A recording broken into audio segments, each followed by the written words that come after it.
Right now, the memoir of former Finance Minister Grant Robertson lands in bookshops today. Not that I'm here to advertise it, but there you go. The Herald this week has revealed excerpts from the book, including details of this disagreement with Chris Hipkins over tax policy. The Labour leader's with us this morning. Chris, good morning. Good morning, Ryan. Grant will love that. Free plug. He'll be very happy for the extra promotion, and he didn't even need to come on your show to achieve it, so I'm sure he'll be delighted. To be fair, he wouldn't come on the show to achieve it. Are you keeping notes? Because one day you'll write a book too? I haven't been as good at keeping notes as I probably should have been, actually. I do wish during that COVID-19 period I'd kept, much more comprehensive notes in particular, but, the memory's still fresh on a lot of issues. Well, luckily, Robertson did the hard work for you. On capital gains tax, so this is the wealth tax and the capital gains tax, he says you were genuinely open to a wealth tax, were you? I was open to discussion around tax options when I took over from Jacinda. That's absolutely correct.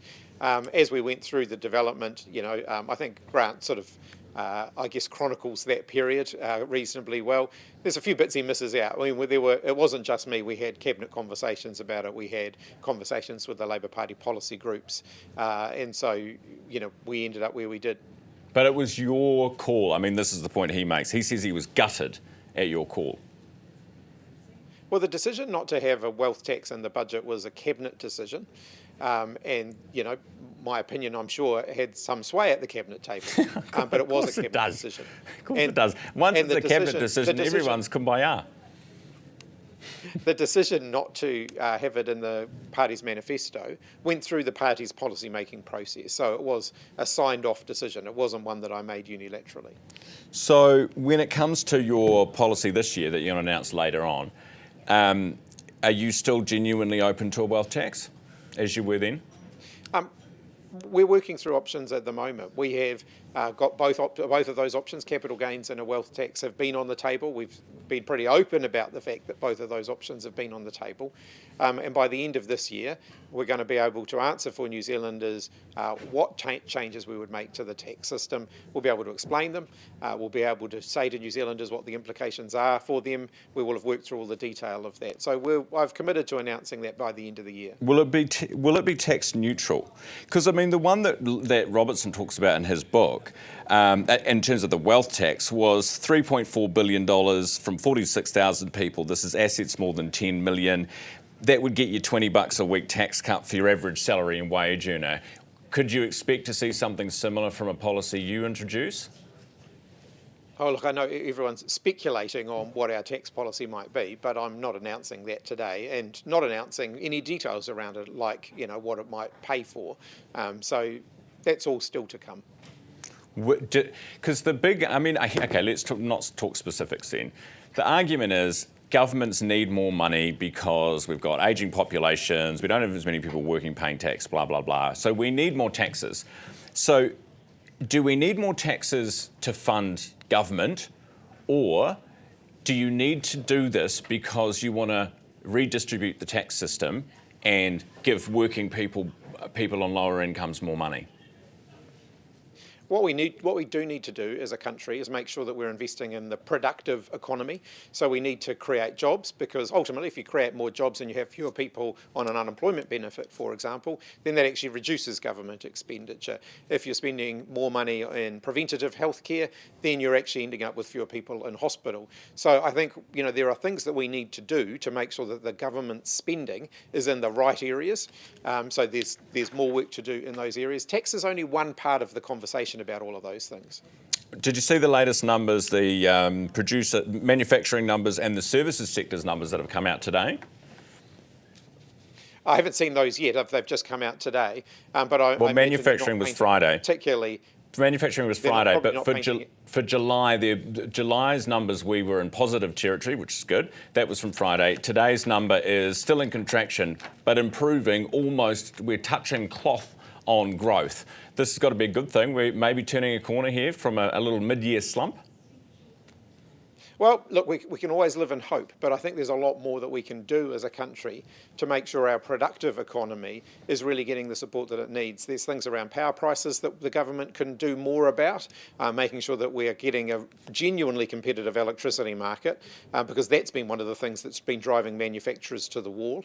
So there's more that government can do to make sure that we are keeping Kiwis in work. Yeah, they had apparently had a bit of a meeting last night at Parliament.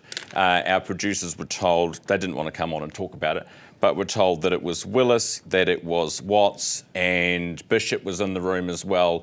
This is after 6 o'clock last night, having a meeting about gas in particular. Obviously a crucial sector and one that's facing, pretty gigantic price hikes. Well, one of the reasons it's facing, gigantic price hikes is that we're short of gas, and 2 decades worth of exploration for gas haven't found any commercially viable, discoveries.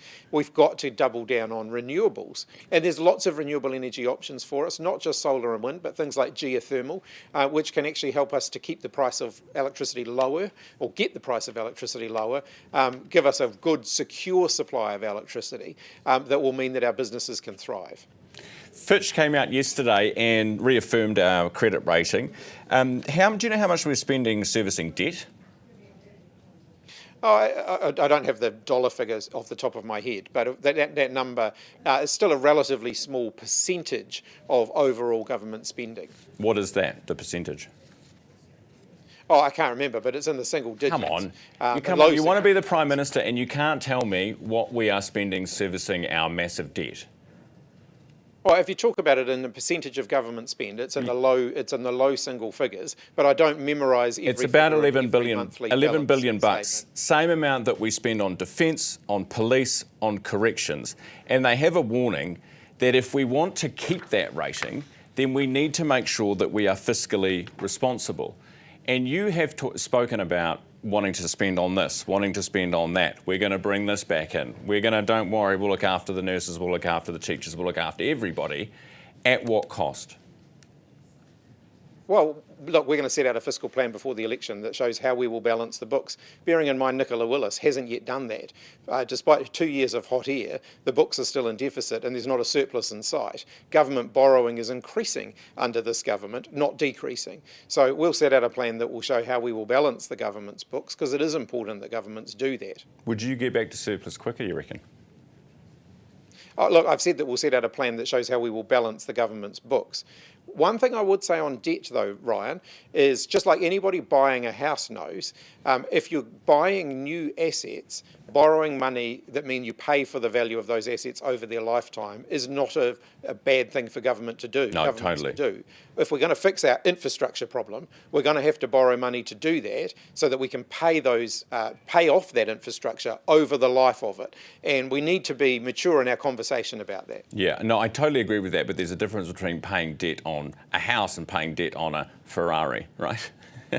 Well, quite right. But also there's a difference between paying debt on keeping people in work building infrastructure or paying them a job seeker benefit, which this government are doing a lot more of. If we were actually building things, we'd be paying fewer people on the job seeker benefit. I agree with you. But interestingly enough, I went and had a look this morning at the report from Kāinga Ora when they were reviewing all of the housing projects that you guys had going.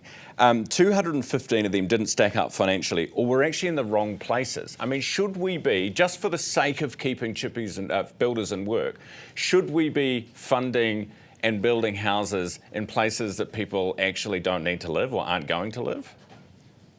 Well, if you're talking about that in the context of, I think it was about 13,000 extra houses that we had built by the time we left government, and several thousand more have been completed since we left government. If you're talking about a couple of hundred of them, then of course we can always make sure that we're doing better. But we've built thousands and thousands of houses. In addition to homing people, that also created jobs in the meantime, and a lot of that's slowing down significantly. I think for every 7 houses that we were building, the current government are building 1, most of them which are the remnants of the build program that we had underway. All right. We'll leave it there because I've run over time. I appreciate you coming on this morning as always. Chris Hipkins, the Labour leader from Wellington.